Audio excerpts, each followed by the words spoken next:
శ్మశానంలో ఉండే గుడులకి మీరెప్పుడైనా వెళ్లారా? ఈరోజు వెళ్దాం వచ్చేయండి. ముందుగా పుణ్యక్షేత్రం ఛానల్‌కి స్వాగతం.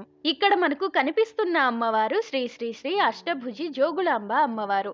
ఈ అమ్మవారి గురించి ఇక్కడ వాళ్ళు ఏం చెప్పారో మనం తెలుసుకునే ముందు అసలు ఈ ఆలయం ఎక్కడుందో చెప్పుకుందాం. జోగులాంబ అమ్మవారు అనగానే మనకు అలంపూర్ గుర్తొస్తుంది. అదే అలంపూర్లోనే ఈ గుడి కూడా ఉంది. పాపనాశి గుడులకి వెళ్లే దారిలో కుడివైపు వెళితే పాపనాశి గుడి వస్తుంది. ఎడమ వైపుకి తిరిగితే అమ్మవారి గుడికి దారి కనిపిస్తుంది. ఈ ఆలయాన్ని శ్రీ శ్రీ శ్రీ అష్టభుజ జోగులాంబ సమేత గంటలేశ్వర స్వామి దేవాలయం అంటారు.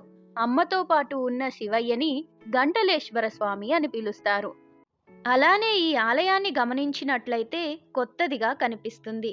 పాత గుడి ఉన్న స్థలంలోనే కొత్తగా నిర్మించిన ఆలయం ఇది. ఇంతకీ పాత ఆలయానికి ఏమైంది అని అనుకుంటున్నారా? మీకు తెలియనిదేముంది? అప్పటి కర్నూలు నవాబులు ముస్లింలు మన హిందూ దేవాలయాలని నాశనం చేసిన విషయం మీకు తెలిసిందే. దాదాపుగా 1500 సంవత్సరాల క్రితం బాదామి చాళుక్యులు నిర్మించిన ఈ జోగులాంబ అమ్మవారి ఆలయాన్ని 700 సంవత్సరాల క్రితం కర్నూలు నవాబులు పాడు చేశారు. అమ్మవారి విగ్రహం కనిపించలేదు. గుడి ధ్వంసమైపోయింది. అలా 100 సంవత్సరాలు గడిచిపోయాయి. తర్వాత శ్రీశైలం ప్రాజెక్టు కట్టడం, ఇది నీట మునగడం కూడా జరిగింది. అయితే అనూహ్యంగా కొన్ని సంవత్సరాల క్రితం జోగులాంబ అమ్మవారు ఒక ఆవిడ వంటిపై వాలి తాను ఇక్కడ ఉన్నట్లు చెప్పింది. దాంతో అమ్మవారి భక్తులు కొంతమంది ఇక్కడ వెతికించడం ప్రారంభించారు. అయితే వారికి గంటలేశ్వర స్వామి అంటే శివలింగం కనిపించింది. కానీ ఎంత వెతికినా అమ్మవారి జాడైతే కనపడనే లేదు. ఇక దీంతో వీళ్ళు ఏం చేశారు అంటే కొత్తగా అమ్మవారి శిల్పాన్ని ఎలా ఉంటుందో అలా శిల్పకారులకి చెప్పి చెక్కించాలి అనుకున్నారు. అక్కడ శిల్పం తయారవుతూనే ఉంది. ఇంతలో అమ్మవారి గుడి ముందు ఉన్న కోనేట్లో అమ్మవారి విగ్రహం లభ్యమైంది. ఇదంతా కూడా ఆర్కియలాజికల్ సర్వే ఆఫ్ ఇండియా ఆధ్వర్యంలో జరిగింది. అమ్మవారి విగ్రహం దొరకడంతో ఎంతో సంతోషంతో పునఃప్రతిష్ఠ చేశారు. అయితే ఇంతలోపు మనకు అక్కడ ఆర్డర్ ఇచ్చాం కదా ఒక అమ్మవారిని, ఆ విగ్రహాన్ని తీసి చూస్తే అచ్చుగుద్దినట్లుగా అమ్మవారిలా అస్సలే లేదు. ఏదో కొంచెం ధూమావతి రూపంలో కనిపించింది. ఇక అందుకని ధూమావతి దేవికి కూడా ఒక చిన్న ఆలయాన్ని నిర్మించి అక్కడ ఆ విగ్రహాన్ని ప్రతిష్ఠ చేశారు.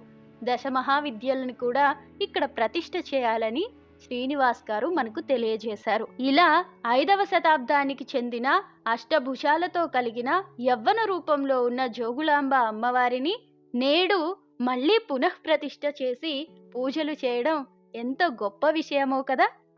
అంతేకాకుండా ఇక్కడ స్థల మాహాత్మ్యం కూడా తెలుసుకుందాం.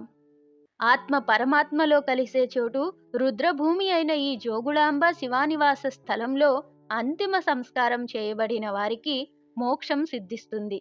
ఇంతేకాకుండా జోగులాంబ సమేత గంటలేశ్వర స్వామిని దర్శనం చేసుకున్న వారికి అకాల మృత్యు దోషాలు తొలగిపోయి ముక్తిని పొందుతారని చెబుతారు. అలాగే పూర్వం అనారోగ్యం బారిన పడిన వారు గంటలేశ్వరుని సన్నిధానంలో 3 రోజులు నిద్ర చేస్తే వారు తిరిగి వెళ్లేటప్పుడు పూర్తి ఆరోగ్యవంతులుగా వెళ్లేవారని ఇక్కడ పెద్దలు చెబుతూ ఉంటారు. ఇంతేకాకుండా ఇక్కడ అమ్మవారిని మోకాళ్ల మీద కూర్చొని పూజించడం వలన దృష్టి దోషాలు తొలగిపోతాయని భక్తుల నమ్మకం. అటు స్థల ప్రభావం ఇటు జల ప్రభావం మెండుగా ఉన్న ఈ పుణ్యస్థలం కాశీ క్షేత్రంతో సమానంగా పేరుగాంచింది. దక్షిణ కాశీగా పేరు పొందిన అలంపూర్లోని ఈ ఆలయాన్ని కూడా ఇకపై దర్శించుకొని తిరిగి వద్దాం. అలానే అంతకంటే మరొక ముఖ్యమైన విషయం చెప్పాలి. అదే శ్రీనివాస్ గారికి కృతజ్ఞతలు, ధన్యవాదాలు. ఇక్కడే ఎర్రటి పంచెలో కనిపిస్తున్నారు కదా, వారే శ్రీనివాస్ గారు. నాకు ఈ ఆలయ విశిష్టత గురించి, ఆలయ విశేషాలను తెలియజేసిన వారు.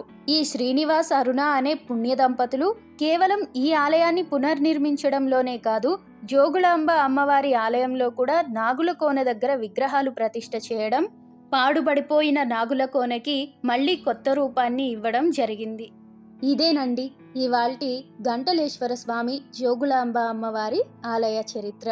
మరి మీకు ఎలా అనిపించింది వీడియో అన్నది కామెంట్ రూపంలో తెలియజేయండి. ఇంతసేపు విన్నందుకు ప్రతి ఒక్కరికి ధన్యవాదాలు. మళ్ళీ రేపటి వీడియోలో కలుద్దాం.